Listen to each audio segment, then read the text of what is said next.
Hi guys, I welcome you all to a brand new civics class, and this time we are going to discuss chapter 2 of civics, that is federalism of CBSE NCERT class 10. Let's get started. So first we'll see what is the dictionary meaning of federalism या federalism किस शब्द से derive किया गया है, कौन सी language से derive किया गया है. Let's see. Federalism word is derive from Latin word. ये जो वर्ड है फेडरलिज्म, ये इंग्लिश वर्ड है लेकिन ये लैटिन लैंग्वेज से डिराइव किया गया है. और लैटिन वर्ड किससे डिराइव किया गया है? फीडस से. And what is the meaning of फीडस? It means a compact or an agreement. तो फेडरलिज्म का लैटिन में मतलब होता है एक तरह का अग्रीमेंट. अग्रीमेंट क्या होता है? कोई भी रिटन आप किसी चीज पर सहमति देते हैं या आप कॉम्प्रोमाइज करते हैं, it's a kind of an agreement. So federalism is derived from a Latin word फीडस meaning a compact or an agreement. अब हम देखते हैं एक्चुअल मतलब फेडरलिज्म के, which is very very important. Federalism का मतलब क्या होता है? ये एक तरह की सरकार है बच्चे. It's a kind of a government, type of government आप कह सकते हो, जिसमें क्या होता है? Division of powers. जो आपकी गवर्नमेंट है, जो आपकी सरकार है, हर कंट्री की गवर्नमेंट के पास कुछ पावर्स होती हैं कंट्री के लिए डिसीजन लेने के लिए, उसकी डेवलपमेंट के लिए, कुछ रूल्स बनाने के लिए. तो फेडरलिज्म एक ऐसी सरकार है जिसमें पावर्स जो हैं पूरी तरह से किसी भी एक लेवल ऑफ गवर्नमेंट के पास नहीं होती. पावर्स डिवाइडेड होती हैं. और किसके बीच में डिवाइडेड होती हैं? Central government and state government.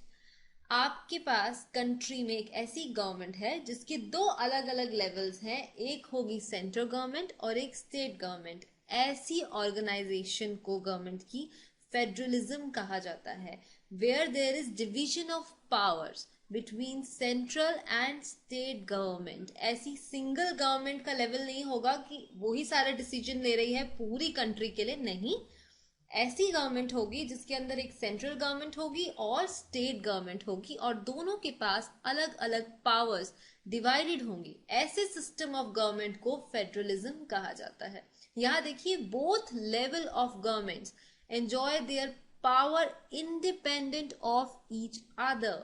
यानी ना ही सेंट्रल गवर्नमेंट सुपीरियर है ना ही स्टेट गवर्नमेंट. दोनों की अपनी अपनी पावर्स हैं और वो इन पावर्स को इंडिपेंडेंटली यूज करते हैं. एक दूसरे से कोई भी परमिशन लेने की जरूरत नहीं है. ऐसा सिस्टम जो है, ऐसा गवर्नमेंट सिस्टम क्या कहलाता है? फेडरलिज्म.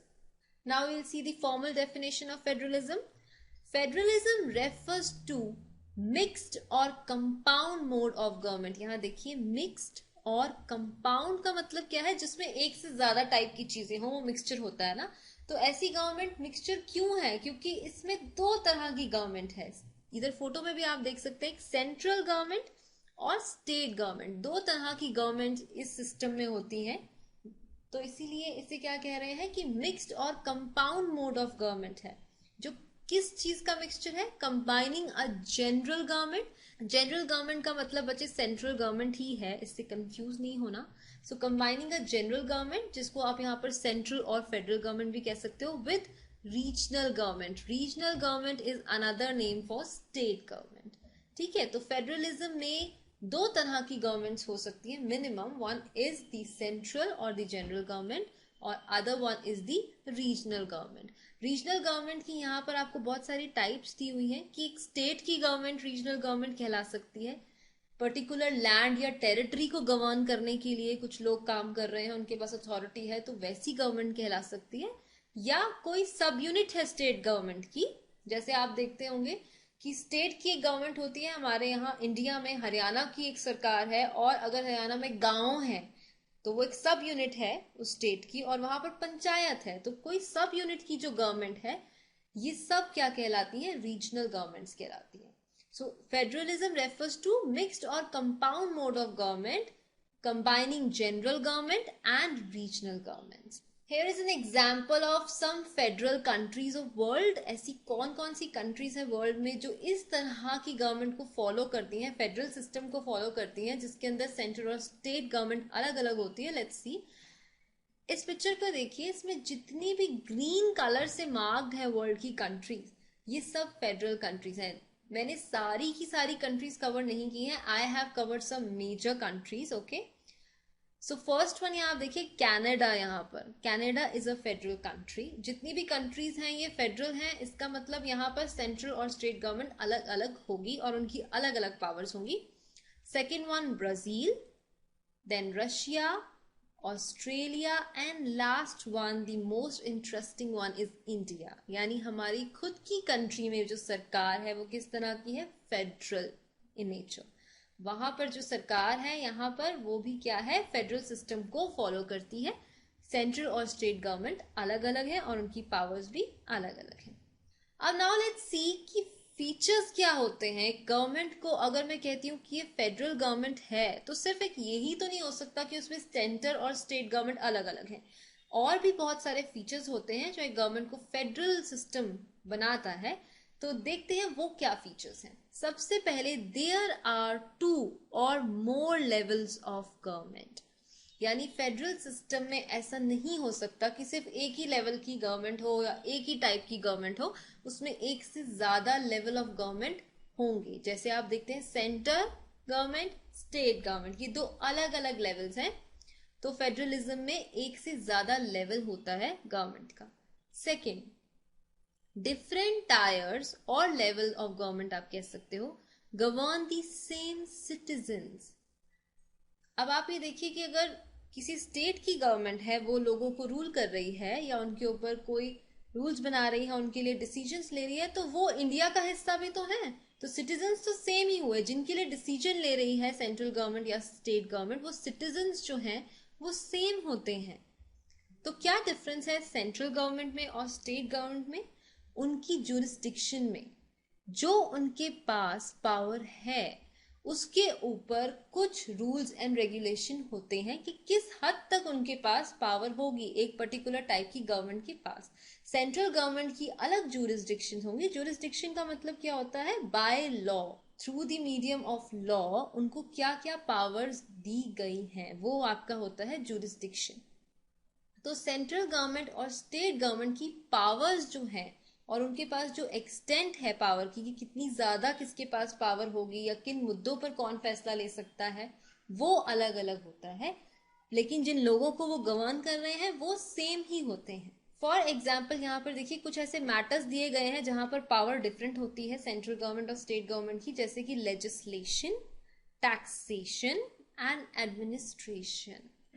इन तीनों एरियाज में और भी बहुत सारे एरियाज होते हैं, लेकिन यहाँ पर 3 एग्जाम्पल दिए गए हैं। लेजिस्लेटिव पावर्स आपकी जो होती हैं, यानी कि जो आपकी लेजिस्लेशन असेंबलीज होती हैं, लोकसभा एंड राज्यसभा, उनमें जो पावर्स होंगी, या टैक्सेशन जो आप टैक्स पे करते हैं उससे रिलेटेड जो पावर्स होती हैं उनमें, या एडमिनिस्ट्रेशन एक कंट्री में जो किया जाता है उसमें सेंट्रल और स्टेट गवर्नमेंट में पावर्स जो उनके पास है उसमें फर्क होता है, लेकिन वो सेम सेट ऑफ सिटीजन्स के ऊपर अप्लाई होती है।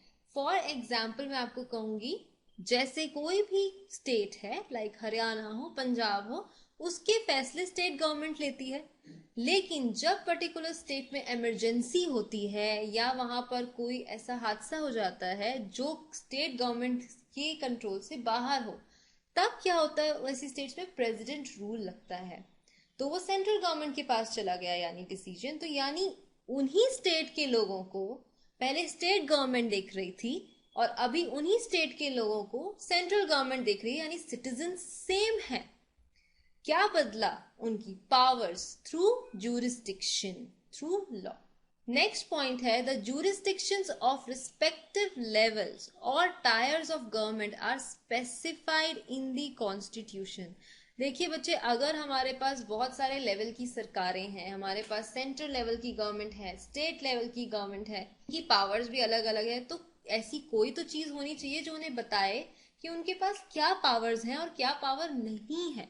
तो वो कहाँ से पता चलता है गवर्नमेंट को, उनकी जो पावर्स हैं या उनके पास जो सुविधाएं हैं या जिन चीजों पे वो डिसीजन ले सकते हैं, उनको जिस चीज की अथॉरिटी है, वो उन्हें कहाँ से पता चलता है, थ्रू कॉन्स्टिट्यूशन। जो कॉन्स्टिट्यूशन है हमारी कंट्री का, उसमें हर गवर्नमेंट की रिस्पॉन्सिबिलिटी, उनकी अथॉरिटी डिफाइंड है। So the existence and authority of each tyre of government is constitutionally guaranteed.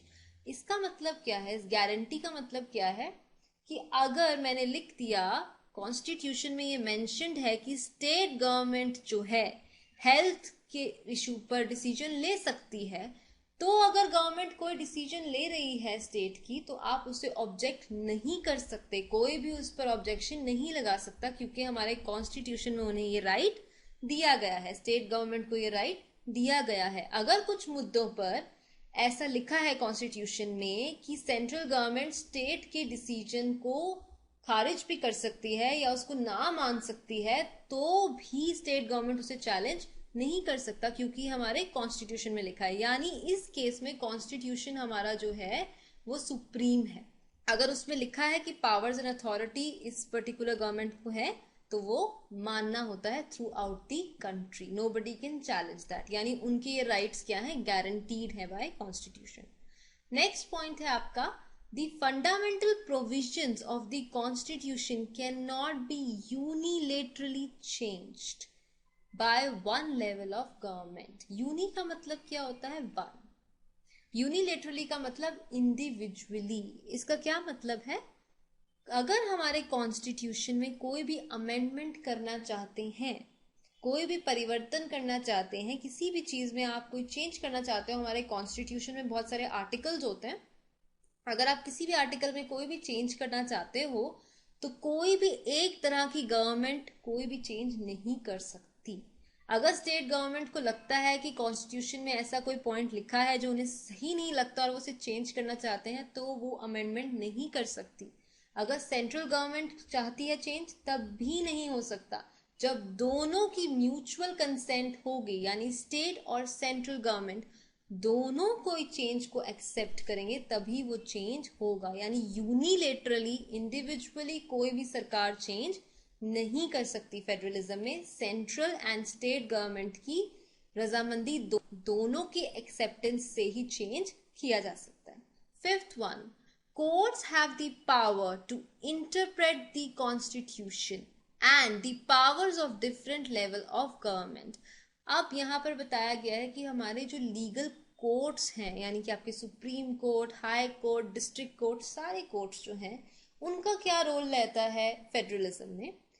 तो जो आपकी ये लॉ कोर्ट्स होते हैं, ये बताते हैं अगर किसी भी तरह की गवर्नमेंट को कंफ्यूजन हो कि हमारे पास एक पर्टिकुलर पावर या अथॉरिटी है कि नहीं, तो कॉन्स्टिट्यूशन के हिसाब से उन्हें ये बताना और समझाना कि ये पावर आपके पास है और ये पर्टिकुलर अथॉरिटी आपके पास नहीं है, किसका काम है, सुप्रीम कोर्ट का, हाई कोर्ट का, आपके लॉ कोर्ट्स का। The highest court act as an empire if dispute arises between different level of government in the exercise of their respective powers।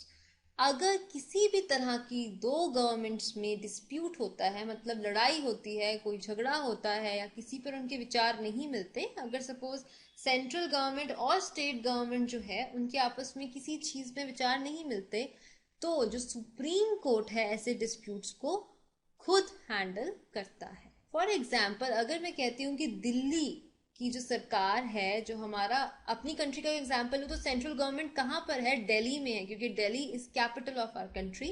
तो अगर हमारी जो सेंट्रल गवर्नमेंट है उसको लगता है कि हिंदी हमारी नेशनल लैंग्वेज होनी चाहिए, लेकिन साउथ की सपोज कर्नाटका या तमिलनाडु की गवर्नमेंट जो है अपने सिटीजन्स का, अपनी स्टेट के लोगों का सोचते हुए कहती है कि ऐसा नहीं होना चाहिए, इस मुद्दे पर अगर उनका डिसीजन क्लैश होता है सेंट्रल और स्टेट गवर्नमेंट का, तो किसको सपोर्ट किया जाए, क्या डिसीजन होगा, ये कौन डिसाइड करेगा, हमारा सुप्रीम कोर्ट डिसाइड करेगा। So in case of dispute Supreme Court acts as an umpire. Six जो आपका पॉइंट है, sources of revenue for each level of government are clearly specified to ensure its financial autonomy.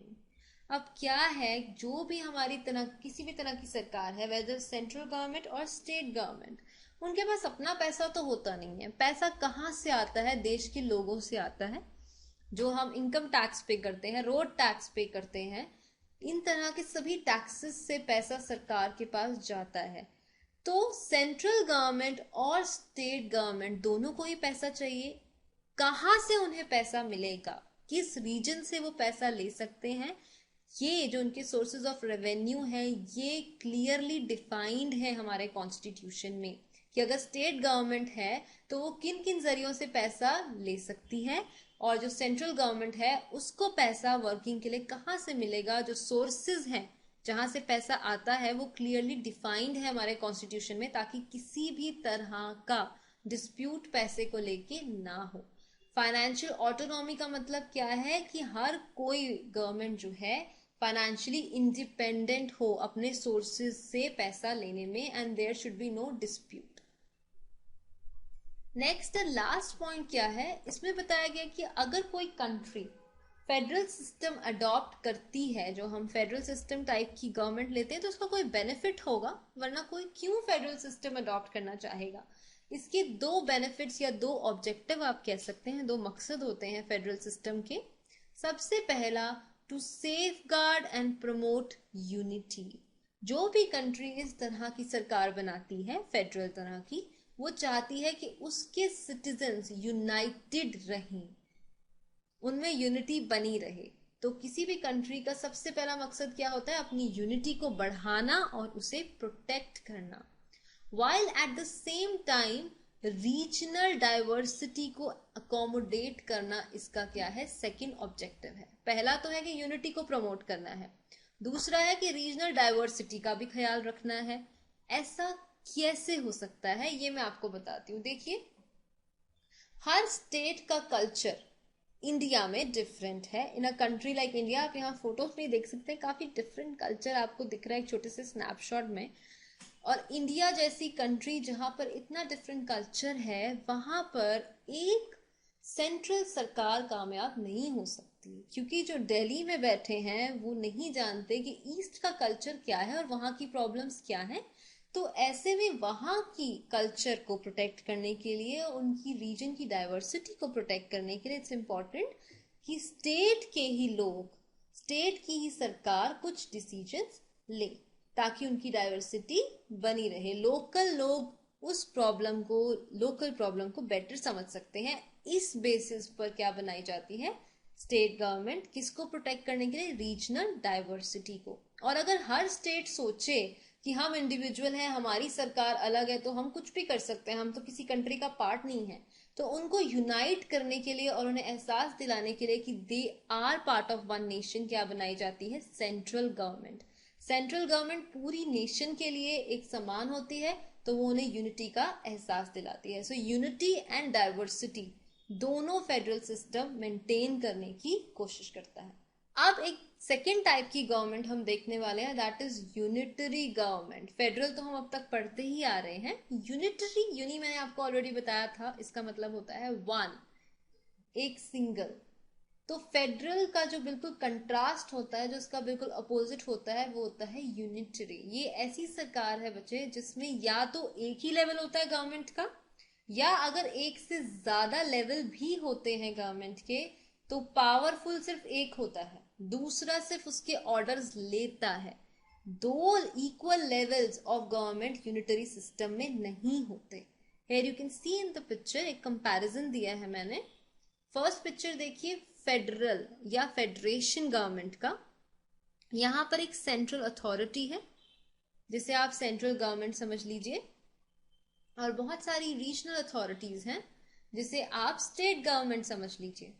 यहाँ पर सबसे ज्यादा ध्यान देने वाली बात क्या है, कम्युनिकेशन। आप यहाँ पर देखेंगे कि यहाँ पर एक टू वे कम्युनिकेशन है, यानी जो सेंट्रल गवर्नमेंट और स्टेट गवर्नमेंट है दोनों बराबर हैं, दोनों एक दूसरे से एक्सचेंज कर रहे हैं अपने आइडियाज, यानी दोनों की पावर जो है वो बराबर है। अगर स्टेट गवर्नमेंट सेंट्रल गवर्नमेंट की बात सुन रहा है, तो सेंट्रल गवर्नमेंट भी स्टेट गवर्नमेंट की अथॉरिटीज को मायने दे रहा है। यहाँ एक टू वे कम्युनिकेशन है जहां कोऑपरेशन है। अगर आप यूनिटरी में देखिए कैसे है communication, only one way communication is there. यहाँ पर जो सेंट्रल गवर्नमेंट है वो रीजनल को सिर्फ क्या दे रहा है, ऑर्डर दे रहा है। पहली चीज आपने इन दोनों डायग्राम्स में क्या देखी, कम्युनिकेशन। यहाँ टू वे कम्युनिकेशन है और यहाँ क्या है, वन वे। यहाँ ये सेंट्रल अथॉरिटी जो सेंट्रल गवर्नमेंट है हिटलर की तरह है, वो सबको ऑर्डर दे रहा है स्टेट गवर्नमेंट्स को, और वो सब क्या कर रहे हैं, उस ऑर्डर को फॉलो कर रहे हैं, वो पीछे से अपना कोई फीडबैक नहीं दे सकते। सेकेंड चीज जो इसमें देखने वाली है वो है साइज बच्चे। आप इन सभी शेप्स का साइज देखिए। सेंट्रल अथॉरिटी और रीजनल अथॉरिटी यानी सेंट्रल और स्टेट गवर्नमेंट दोनों का साइज बिल्कुल सेम रखा गया है। इसका मतलब क्या है, इनकी पावर्स बराबर हैं, कोई एक दूसरे से बढ़कर नहीं है। लेकिन सेकंड पिक्चर में देखिए यूनिटरी में सेंट्रल गवर्नमेंट का साइज कितना बड़ा है और स्टेट का कितना छोटा। इसका मतलब यहाँ पर क्या है, सेंट्रल गवर्नमेंट और स्टेट बराबर नहीं है। सेंट्रल गवर्नमेंट सुपीरियर है, सारी पावर्स उसके पास है, स्टेट गवर्नमेंट के पास कोई पावर्स नहीं है। This is unitary system. Unitary system is like one man rule. यहाँ पर सिर्फ एक तरह की सरकार जो है वही रूल करती है और उसी के ऑर्डर सभी स्टेट गवर्नमेंट्स को फॉलो करने होते हैं। यहाँ हम डिटेल में देखेंगे। सबसे पहले यूनिटरी सिस्टम देखते हैं। There is only one level of government. या तो सिर्फ एक ही लेवल होता है गवर्नमेंट का, और जो इसके सब यूनिट्स या सबऑर्डिनेट होते हैं सेंट्रल गवर्नमेंट के, वो इक्वल नहीं होते। सबऑर्डिनेट का मतलब क्या है, आप किसी के अंडर हो तो आप उसके बराबर नहीं हो सकते। तो या तो कोई लेवल होता ही नहीं है गवर्नमेंट का, एक ही लेवल होता है, यानी पूरी कंट्री में सिर्फ एक सेंट्रल गवर्नमेंट है, वो ही सबके डिसीजन ले रही है, हर एक स्टेट का डिसीजन वही ले रही है, तो एक ही लेवल है गवर्नमेंट का। या सेंट्रल स्टेट गवर्नमेंट है तो सही, लेकिन सारे रूल किसके चलते हैं, सेंट्रल गवर्नमेंट के। स्टेट को सिर्फ उनके दिए ऑर्डर्स को फॉलो करना होता है। जैसे कंपनी में टॉप लेवल मैनेजर्स होते हैं और लेबर होती है, तो आपने ऑर्डर दे दिया और आगे लेबर वही कर रही है जो आपने कहा है। ये होता है unitary system. Federal system board of directors की तरह होता है कि जहां हर बोर्ड डायरेक्टर की बात सुनी जाती है, हर किसी के विचार की अहमियत होती है। यहाँ सब क्या होते हैं, बराबर होते हैं, यहाँ कोई सुपीरियर और इन्फीरियर नहीं होता। तो फेडरल सिस्टम में देखिए, central government can not order state government. यहाँ क्या है, सेंट्रल और स्टेट गवर्नमेंट दोनों बराबर हैं, एक से ज्यादा लेवल है गवर्नमेंट की और दोनों लेवल्स क्या है, बिल्कुल बराबर हैं। State government has power of its own for which it is not answerable to central government. जो स्टेट गवर्नमेंट डिसीजन लेती है, उसे सेंट्रल गवर्नमेंट को बताने की जरूरत नहीं है कि उसने डिसीजन क्यों लिया। Both these government are separately answerable to people. दोनों जो ये सरकारें हैं, चाहे सेंट्रल गवर्नमेंट है चाहे स्टेट गवर्नमेंट है, दोनों किसको जवाबदेही हैं, लोगों को। अगर उन्हें किसी को आंसर करना है कि हमने डिसीजन क्यों लिया, तो वो किसको देंगे, लोगों को जवाब देंगे। एक दूसरे को उन्हें अपने डिसीजंस को जस्टिफाई करने की जरूरत नहीं है। तो अब let's see what makes India a federal country. India में ऐसा क्या है कि उसकी गवर्नमेंट जो है वो एक फेडरल गवर्नमेंट है, इंडिया एक फेडरल कंट्री है। Let's see, Indian government 3 tyre of government में बटी हुई है बच्चे। अब तक हमने सिर्फ 2 पढ़े हैं, सेंट्रल और स्टेट, लेकिन एक थर्ड भी है जो बाद में इंट्रोड्यूस हुआ था। ये एक तरह से सबऑर्डिनेट ही है स्टेट गवर्नमेंट का, लेकिन एक थर्ड टायर इसको कंसीडर किया गया है। सबसे पहले आपकी सेंट्रल गवर्नमेंट। सेंट्रल गवर्नमेंट वो जो नेशनल डिसीजन लेती है बच्चे। नेशनल का मतलब क्या है, जो पूरी कंट्री के लिए यूनिफॉर्म होता है, एक जैसा होता है, वो किसके अंडर आता है, सेंट्रल गवर्नमेंट के। Second one is state government, जो इंडिविजुअल स्टेट्स की गवर्नमेंट डिसीजन लेती हैं, जैसे हरियाणा के लिए लेगी, पंजाब की पंजाब के लिए और राजस्थान की राजस्थान के लिए, वो आपका क्या है, स्टेट गवर्नमेंट है। Last one is the panchayat and municipalities. बच्चे पंचायत तो आप